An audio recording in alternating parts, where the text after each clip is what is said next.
பார்த்தீங்கன்னா நம்ம சவாரி போயிட்டு வரும்போது ஒரு சாதனம் ஒன்று வாங்கியிருக்கோம். வர வழியில் பார்த்தேன். இது பார்த்தாலே தெரியும்,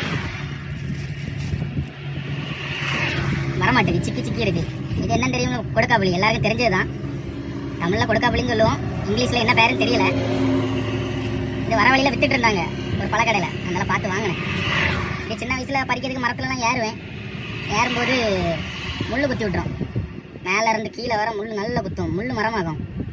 இது வந்து ஒரிஜினல். இதில் ஃபஸ்ட்டு காப்பி ஒன்று உண்டு.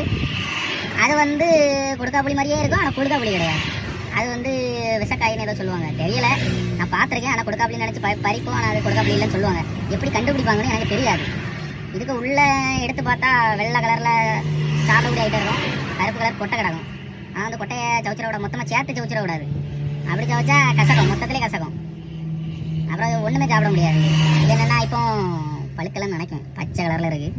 பழுத்தா என்ன கலரில் மாறும்னு தெரியாது. ஏன்னா ரொம்ப வருஷம் கழிச்சு இப்போ தான் வாங்கி வச்சுருக்கேன் கையில். எப்படி சாப்பிடணும்னு தெரியலை. பழுக்க வச்சு சாப்பிடணுமா இல்லை இப்படியே சாப்பிட்டா போதுமான்னு தெரியல. ஒன்று சாப்பிட்டு பார்த்து நல்லா கசக்குது. இந்த வெள்ளை கலரில் இருக்குதுமா, அதை சாப்பிட்டேன், நல்லா கசக்குது. அதனால் இந்த கொடுக்காப்புளி சாப்பிட்ட அனுபவம் இருந்தால் சொல்லுங்கள். நன்றி, வணக்கம்.